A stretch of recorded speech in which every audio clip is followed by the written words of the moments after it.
छातापुर इलाके से सनसनीखेज मामला सामने आया है, जहां एक निजी बैंक कंपनी द्वारा आम लोगों का पैसा जमा होने के बाद ब्रांच बंद कर फरार हो जाने का मामला सामने आया है। छातापुर के जीवजपुर के लोगों ने आरोप लगाया है कि करीब 500 उपभोक्ता के 80 लाख रुपए जमा होने के बाद जब मैच्योरिटी मिलने का समय आया तो उक्त निजी कंपनी के बैंक द्वारा ब्रांच बंद कर दिया गया है, जिससे अब उपभोक्ताओं में भारी आक्रोश है। लिहाजा जमा राशि की मैच्योरिटी पूरी होने के बाद अब उपभोक्ता ब्रांच जाते हैं तो वह ब्रांच बंद हो चुका है।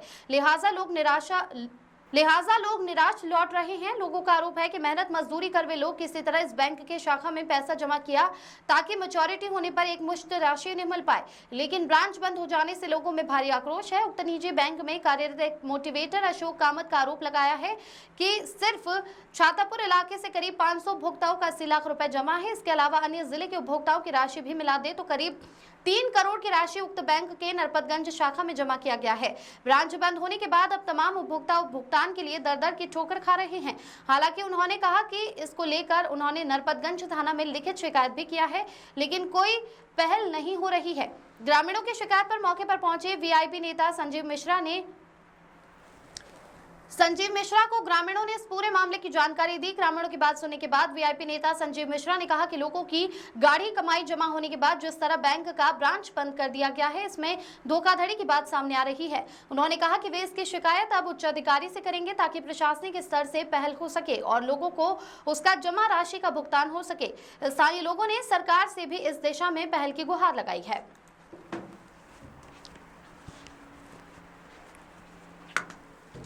हम लोग गरीब आदमी हैं और पैसा रोज़ सब्जी साग बेच के पैसा जमा किए, उसमें मेरा कम से कम 4 लाख रुपया फंसा हुआ है।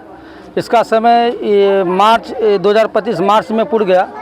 ये जो जहाँ पे एजेंट था मैं उसको जमा कि उसके थ्रू पैसा जमा हुआ, वो बोला कि मतलब 1 महीना में पैसा आपका पैसा ब्याज के साथ मिल जाएगा, मगर अभी तक पैसा नहीं मिला है और नहीं कोई कार्य हो रहा है। मेरी बहन का शादी था, उसमें भी पैसा हमको बहुत दूसरे से कर्जा उठाना पड़ा, पैसा समय पे मिला नहीं हमको। इसीलिए मेरा पूरा परिवार सर गरीब है, आज तक पैसा नहीं मिला है। हम एजेंट को भी बोलते हैं तो 1 महीना 2 महीना का समय लेकर लमसम में 4 महीना हो चुका है। हम यही सरकार से गुजारिश करते हैं कि गरीब आदमी का पैसा समय पे मिल जाए। मेरे जैसा छातापुर प्रखंड से हम 3 मोटिवेटर कार्यरत हैं, उसके अंतर्गत लगभग 500 कस्टमर है। मेरा लगभग 80 लाख के आसपास जमा है, उसमें लगभग 300 कस्टमर मेरा है। उसमें 16 लाख लगभग एसएल किया हुआ है और 60 लाख लगभग अभी बचा हुआ है। और या इसका संभावना नहीं पता चल रहा है कि पैसा कब मिलेगा नहीं मिलेगा। कस्टमर सब हमको परेशान कर रहा है। पहले बैंक कहाँ था, अभी बैंक कहाँ चल रहा है? पहले बैंक ये त्रिवेणीगंज में था, त्रिवेणीगंज से छातापुर चला, छातापुर से जो है हम लोगों को ट्रांसफ़र कर दिया नया 2020 में या 19 में यहाँ पे नरपतगंज में। नरपतगंज से अभी तक काम कर रहे हैं। बैंक सुनने जानकारी मिली नरपतगंज से बैंक बंद हो गया है। हाँ, नरपतगंज से ब्रांच बंद हुआ। कस्टमर का पैसा नहीं मिलने के कारण कस्टमर सब हो हल्ला किया। हो हल्ला करने के बाद कुछ दिन जो है 10 दिन के बाद ऐसा हुआ कि ब्रांच का जो स्टाफ था, वो स्टाफ मैनेजर और डेवलपमेंट मैनेजर जो होता है वो आना बंद कर दिया। ब्रांच में बैठता नहीं था, पियून के बदौलत ब्रांच चलता था। वो भी पियून जो है 5 दिन का छुट्टी लेके अपना बोले कि हमें पटना एग्जाम देने जा रहे हैं। उस दिन के बाद बंद करके जो गया है 3 दिन के बाद, वो अभी लगभग 1.5-2 महीना हो गया, अभी तक ब्रांच खोला नहीं है। कितनी राशि है टोटल इस ब्रांच में लगभग 2 जिला 3 जिला से काम हो रहा था। लगभग 20 मोटिवेटर के साथ काम हो रहा था, तो उसमें लगभग 3 करोड़ के आसपास में पैसा जमा है ब्रांच में, जिसका पेमेंट अभी फंसा हुआ है।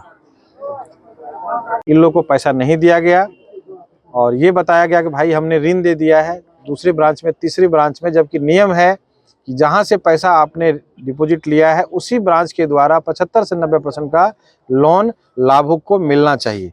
और उस पैसे को, जो कि इनोसेंट लोग हैं हमारे छातापुर के लोग, ये लोग लगातार जमा करते गए, साल भर तक जमा किए और इन लोगों से 30 दिन का टाइम लिया गया है। इन लोगों को पैसा वापसी नहीं हुई। जब इन लोगों का पैसा का दबाव पड़ा तो यहाँ से ब्रांच बंद करके चला। मांग करेंगे भाई, बहुत बड़ा मामला है। गरीब का 100-100 200 रुपये इकट्ठा करके जमा किए हैं, इनका पैसा लेके भाग गया। ये बहुत बड़ा फ्रॉड हुआ है और पब्लिक के साथ इससे ट्रस्ट बीच होगा और दूसरे ऐसी संस्थाएं हैं जिनको की नुकसान भुगतना पड़ेगा। जब एक बार धोखाधड़ी होता है तो आदमी फूक फूक के कदम लेता है। ये तो बहुत बड़ा घटना है। मैं इस पे इमीडिएट एक्शन भी लूंगा। इनसे मैं संपर्क साध करके इस पे जो भी प्रशासनिक कार्यवाही होगी हम लोग 50 रुपया डेली जमा करने वाले लोग हैं जो 50 टका डेली 100 टका डेली जमा कर रहे हैं। मुझे अभी जानकारी मिली लोगों ने 5-5 लाख रुपया दिया हुआ है, 4-4 लाख रुपया दिया हुआ है। किसी को बेटी का शादी करना था, किसी को बच्चे को कॉलेज भेजना था, किसी को कोई 1 साल के बाद कोई बहुत बड़ा काम करना था तो 100-100 रुपया 50-50 रुपया डेली डिपॉजिट देता था। क्योंकि किसान और मजदूर के पास पैसे इकट्ठा नहीं हो पाते हैं तो हमारा साल भर में 200 रुपया डेली जमा करेंगे तो हमारा 6000 महीना होगा, साल में 72-75 हज़ार होगा, हम एक व्यापार कर लेंगे। इस तरह की गाढ़ी कमाई मजदूर ने मजदूरी करके पैसा जमा किया था, उस तरह का पैसा है। इस पर इमीडिएट कार्रवाई होनी चाहिए।